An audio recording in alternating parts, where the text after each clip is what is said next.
Long before European explorers set sail in search of new worlds, the vast waters of the Indian Ocean and beyond were already being traversed by a civilization with ambitions that reached far across the horizon. In the early 15th century, China, under the Ming Dynasty, launched a maritime endeavor that would become legendary in both scale and vision. At the heart of this grand enterprise was the Chinese admiral Zheng He, a man whose name would echo through history. He commanded a fleet so immense that it dwarfed the combined navies of Europe at the time. While European ships were just beginning to test the limits of the Atlantic, Zheng He's armada was already a floating city, a symbol of China's technological and organizational superiority. The centerpiece of this fleet was the treasure ship, an engineering marvel over 400 feet long, towering above the waves. Each of these ships could carry more than 1,000 men, including sailors, soldiers, diplomats, and skilled craftsmen. To put this in perspective, Columbus's Santa Maria was less than a quarter of the size, highlighting the sheer ambition of the Ming voyages. But these expeditions were more than just displays of naval might. They were carefully orchestrated missions, sanctioned by the Ming Emperor himself, to project power, foster international relations, and establish China as a central force in global affairs. The ceremonial departures from the imperial court were grand affairs, filled with symbolism and hope for peaceful connections. The fleet itself was a floating metropolis with hundreds of vessels and tens of thousands of crew members. Each ship had a specific role, from supply ships and war junks to the mighty treasure ships. Together, they formed a moving testament to Chinese maritime prowess, organization, and the ability to sustain long journeys across unpredictable seas. These voyages, which began in 1405, were not spontaneous adventures but meticulously planned undertakings. The Ming navigators used advanced maps, compasses, and star charts, demonstrating a level of technological sophistication that was unmatched at the time.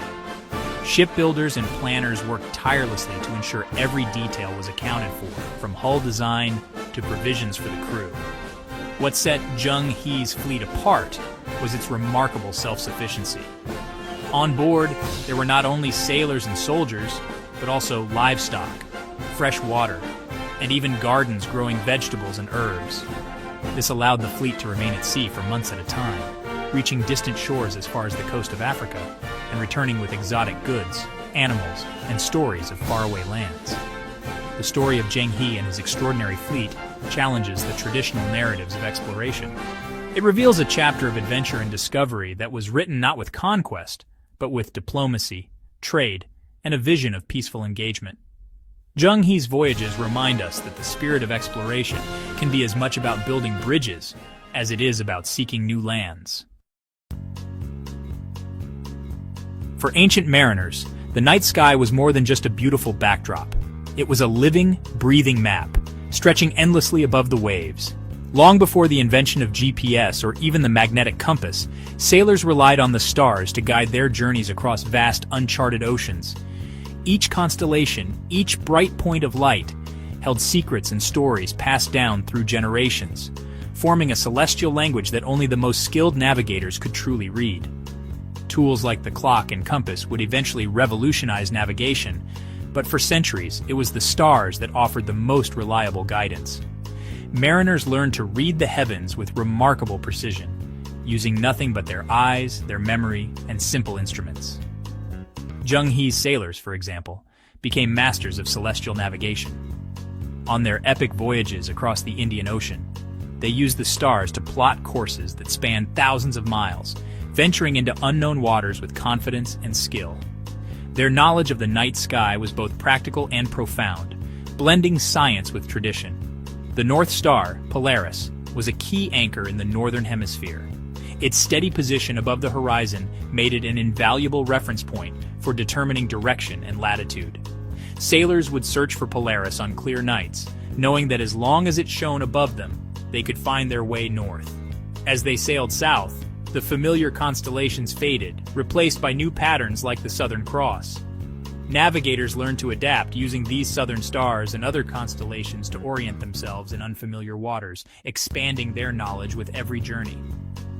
This skill demonstrated a sophisticated understanding of astronomy, mathematics, and observation. Ancient sailors became astronomers in their own right, charting the movement of stars and planets, and recording their findings in logbooks and oral traditions. The cross staff was their primary tool, a simple yet ingenious device for measuring the altitude of stars above the horizon. By aligning the crosspiece with a star and the horizon, sailors could calculate their latitude with surprising accuracy, even in the middle of the open sea. By carefully tracking these measurements night after night, navigators could plot their position and chart courses across vast distances. This method required discipline, patience, and a deep respect for the natural world. This reliance on stars was more than just a technique. It was a profound connection between sailors and the cosmos. Each night, as they gazed upward, they became part of a timeless tradition, guided by the same stars that had led countless explorers before them. It required patience, meticulous record-keeping, and an unwavering trust in the universe's rhythms. Every observation, every note in the logbook was a testament to their dedication and curiosity. In the end, it was the stars that guided them to new lands and safely home again, lighting the way for generations of explorers and shaping the course of human history. The knowledge from these voyages was recorded in the Zheng He Hanghai II. These charts were instructional route maps, detailing courses and star altitudes. They translated the night sky into a practical guide for sailors. A typical entry instructed navigators on compass bearings and star measurements. This systematic approach was far ahead of its time. Creating these charts required countless hours of observation and data collection. They included notes on landmarks, currents, and winds. The charts represented a worldview centered on oceanic pathways, not landmasses. The Zheng He Hanghai II is a window into the 15th century Chinese mariner's mind. Zheng He's fleet was a breathtaking sight, a symbol of Ming Dynasty power. The treasure ships, or baochuan, were colossal, with 9 masts and multiple decks. Alongside them sailed specialized vessels, each with a specific role. The fleet was a self-contained world, operating independently for long periods. The ships featured watertight compartments, a Chinese innovation. This design made them safer and structurally sound. Life aboard was organized, with a clear hierarchy and diverse crew. They carried China's finest products as gifts for foreign rulers. The fleet was a display of sophistication and grandeur, building relationships through diplomacy. In 1405, the Yongle Emperor ordered a great fleet led by Zheng He. The mission established diplomatic ties and assert Ming supremacy. The fleet's first major destination was Calicut, India. Along the way, they stopped at various ports, inviting tribute to the Ming Emperor. The voyage was peaceful, but prepared for defense. In the Strait of Malacca, Zheng He crushed a pirate fleet, securing trade routes. In Calicut, they traded Chinese goods for Indian spices and gems. The first voyage established Chinese prestige and secured vital trade routes. It set the stage for more ambitious journeys. A Zheng He's fourth journey, around 1413, reached Africa's coast. The fleet sailed to Hormuz, then further west to the Horn of Africa. They visited Mogadishu and documented local customs and flora. In Malindi, Kenya, they exchanged diplomacy and received a giraffe for the emperor. The giraffe symbolized the fleet's incredible reach. This voyage expanded the Chinese world order based on tribute and respect. It returned with a living symbol of a diverse world. The fourth voyage pushed exploration boundaries. It connected China to Africa, showcasing a world larger than imagined. In 1431, the Xuande Emperor ordered a final voyage led by the legendary Admiral Zheng He. This was to be the 7th and last of his grand expeditions, a series of journeys that had already left an indelible mark on the world. This 7th voyage aimed to renew tributary relationships and assert maritime presence.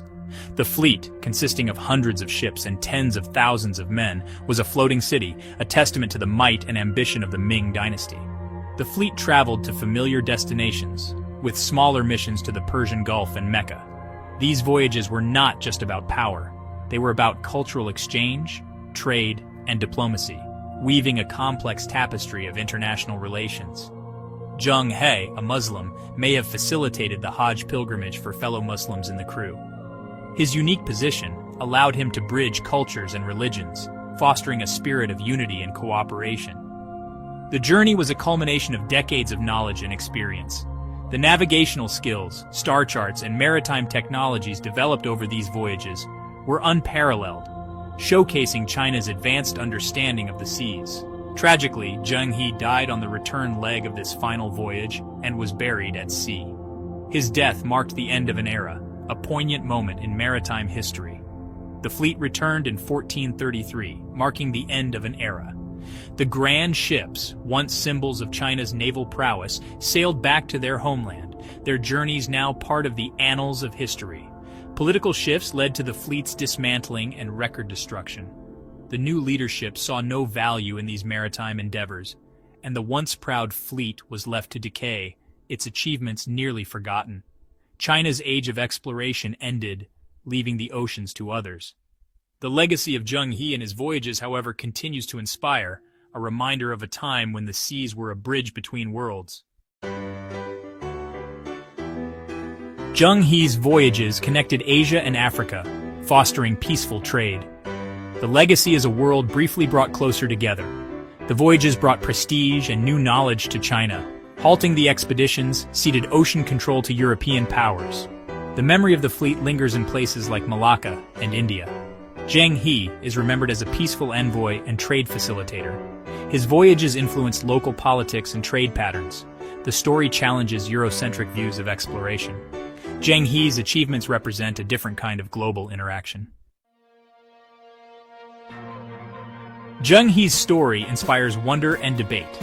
We've journeyed from Nanjing to Africa, marveling at the fleet's achievements. The narrative reminds us of past civilizations' capabilities. The stars that guided Zheng He still shine, witnesses to his accomplishments. There's more to explore: political intrigues, individual lives, and cultural impacts. History is a tapestry woven with global threads. Zheng He's legacy is a story of exploration and connection. Join us as we continue to explore the wonders of our world.